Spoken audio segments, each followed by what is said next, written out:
നമസ്കാരം. തിരുവല്ല മീഡിയ വാർത്തകളിലേക്ക് സ്വാഗതം.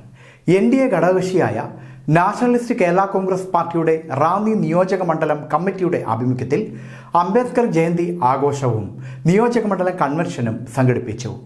നാഷണലിസ്റ്റ് കേരള കോൺഗ്രസ് പാർട്ടി ജില്ലാ പ്രസിഡന്റ് രാജു തിരുവല്ല ഉദ്ഘാടനം ചെയ്തു.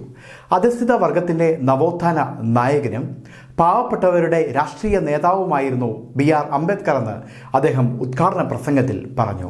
മേഖലാ പ്രസിഡന്റ് അലക്സ് മാത്യു വർഗീസ് മുഖ്യപ്രഭാഷണം നടത്തി.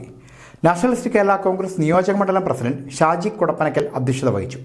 വിജയൻ വെള്ളയിൽ, രാജേഷ് ഊന്നുകലിൽ, ഷിയാസ് എഴുമറ്റൂർ, സണ്ണി പടപ്പാട്, പ്രിൻസി ഫിലിപ്പ്, രാജു നേരണം, രാജൻ മുങ്ങിയോലിൽ എന്നിവർ പ്രസംഗിച്ചു.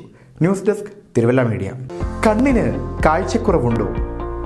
ആധുനിക ചികിത്സ ഫലിക്കാത്ത പല നേത്രരോഗങ്ങൾക്കും ആയുർവേദത്തിൽ പരിഹാരമുണ്ട്. 10,000 അനുഭവസ്ഥർ. 3 തലമുറകൾക്ക് കാഴ്ചയുടെ പുണ്യം പകർന്ന് തിരുവല്ല സുദർശനം നേത്ര ചികിത്സാലയം. അപ്പോയിന്റ്മെന്റിന് ബന്ധപ്പെടുക 8075150603.